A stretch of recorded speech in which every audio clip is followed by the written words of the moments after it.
Laws of Boolean algebra. Boolean algebra uses a set of laws and rules to define the operation of a digital logic circuit. तो Boolean algebra क्या होता है, ये use करते हैं laws को और रूल्स को डिफाइन करने के लिए ऑपरेशन डिजिटल लॉजिक सर्किट का, as well as the logic symbol 0 and 1 being used to represent a digital input or output.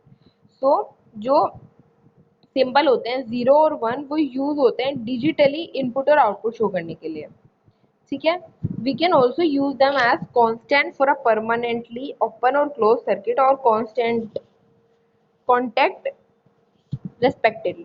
तो जो 0 है वो ओपन के लिए और 1 जो है वो क्लोज के लिए सर्किट्स में यूज होता है. A set of rules or laws of Boolean algebra expressions have been invented to help reduce the number of logic gates needed to perform a particular logic operation, resulting in a list of functions or theorems known commonly as law of Boolean algebra. तो क्या होता है कि Boolean algebra में हमारे पास expression होते हैं, ठीक है. उन पे हम सर्टेन रूल्स लगाएंगे, लॉज लगाएंगे, और जो लॉजिक गेट्स होते हैं ना, जो हमने 11th क्लास में लॉजिक गेट पढ़े थे, तो वो उन्हें हम रिड्यूस कर देते हैं, राइट. पर्टिकुलर लॉजिक ऑपरेशन जो है वो हमारा जो रिजल्ट होगा वो तो वही रहेगा, पर हम उन्हें रिड्यूस कर देते हैं, ठीक है. Boolean algebra is a mathematics we use to analyze digital gates and circuit. जो बूलियन अलजेब्रा है वो मैथमेटिक्स है जो एनालाइज करता है डिजिटल गेट्स और सर्किट्स को.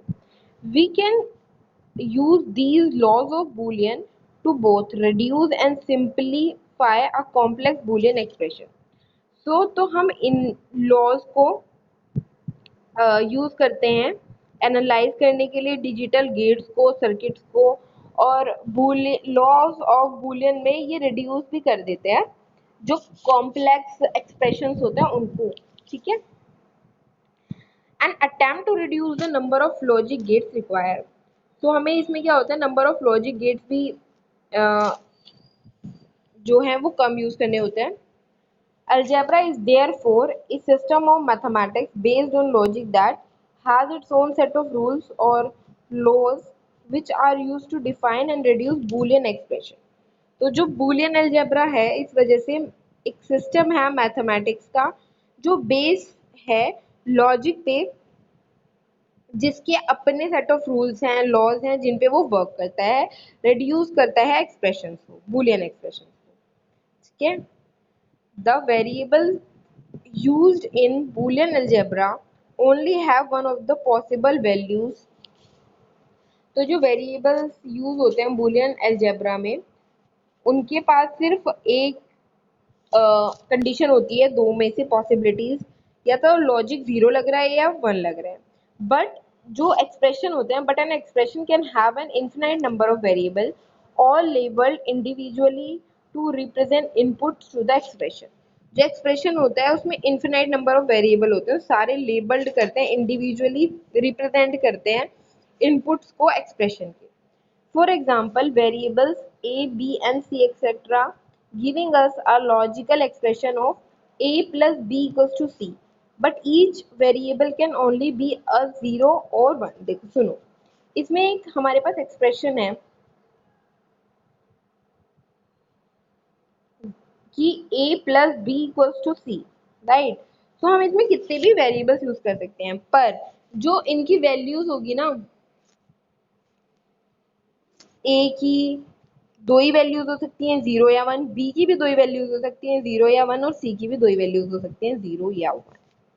Example of these individual laws of Boolean rules and theorems for Boolean algebra is given in the following table. तो अब हम इनके रूल देखेंगे. देखो पहला रूल है a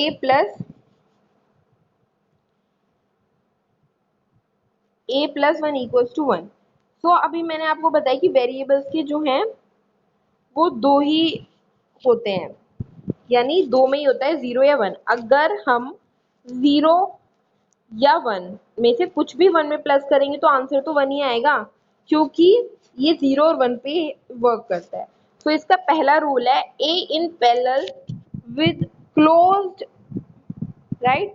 सो एनुमेल्ट, 1 मिनट,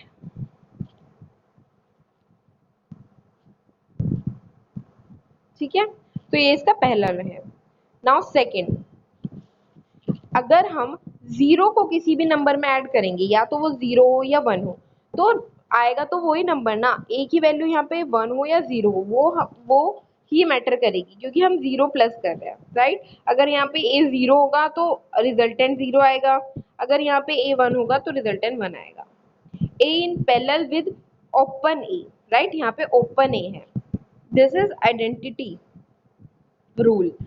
सो हम अगर a को 1 से मल्टीप्लाई कर रहे हैं, यानी हम किसी भी नंबर को 0 या 1 को अगर 1 से मल्टीप्लाई करेंगे तो आंसर क्या आएगा? जिसको मल्टीप्लाई कर रहे हैं, क्योंकि 1 से जिसको भी मल्टीप्लाई करते हैं वही नंबर आता है। तो ये वही लॉ है। डॉट का मतलब है यहाँ पे into, so a dot 1 equals to a, this is the identity rule, a in series with closed a. Next is a into 0। अब कुछ कोई भी नंबर हम अगर 0 से मल्टीप्लाई करेंगे तो आंसर तो 0 ही आएगा, राइट? इसलिए यहाँ पे रिजल्टेंट 0 दिया है। यहाँ पे मैटर नहीं करेगा a की वैल्यू 1 हो या 0। Okay, a in series with open, annulment, this is annulment. So अगर हमने a प्लस a करा तो रिजल्टेंट भी यही आएगा, राइट? 0 प्लस 0 करोगे तो 0 ही आएगा, 1 प्लस 1 करोगे तो 1 ही आएगा। क्यों? क्योंकि ये 0 और 1 पे ही वर्क करता है, 2 पे वर्क नहीं करता। सो इम्पोर्टेंट लॉ है ये। और a in parallel with a, अगर a से a को मल्टीप्लाई करोगे तो आंसर a ही आएगा। कैसे? जैसे 0 into 0 equals to 0, 1 into 1 equals to 1। So this is the law, a into a equals to a, idempotent. So अब नेक्स्ट इज नॉट a। अब ये बात ध्यान रखना, नॉट में क्या होता है? ऑपोजिट रिजल्ट आते हैं,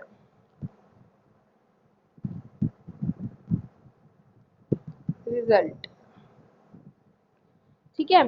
तो यहाँ पे नॉट a है, सो अब यहाँ पे a आएगा। अगर a यहाँ पे होता तो इसका हम रिवर्स करके नॉट a लिख सकते थे। तो इसे कहते हैं double negation law, not not a। Next is a plus not a। अब a और नॉट a, यानी अगर a 1 होगा तो नॉट ए 0 ही होगा, ऑब्वियसली अपोजिट होगा, तो आंसर 1 ही आएगा। अगर a 0 होगा, नॉट ए 1 होगा, तब भी आंसर 1 आएगा। That's why this is a plus not A equals to 1। अब a into not A equals to 0, क्योंकि ये दोनों में से एक तो 0 ही होगा, क्योंकि नॉट लगा हुआ है, राइट? That's why, and this is a complement law. अब ये नेक्स्ट है a plus b equals to b plus a, यानी 2 प्लस 3 करें या 3 प्लस 2 करें, मतलब तो एक ही है। This is cumulative law. और ये लॉज आप एक्सप्रेशंस को सॉल्व करने में यूज करेंगे। Now next is a into b equals to b into a. जैसे कि हमने 2 into 3 equals to 3 into 2। Okay, this is also a commutative law. Next is a plus b not, right? This is De Morgan's theory. So ये theory most important है, mostly repeat हो जाती है exams में। De Morgan's theory, right? ये expression याद रखनी बहुत जरूरी है, और ये क्वेश्चंस को सॉल्व करने में भी हेल्प, बहुत ज्यादा हेल्प करते हैं। यानी a प्लस बी का whole not equals to a not into b not, और second one is a into b का whole not equals to a naught plus b naught. So these are the laws of Boolean algebra. So अब आपका homework है, write all the laws of Boolean algebra in your note.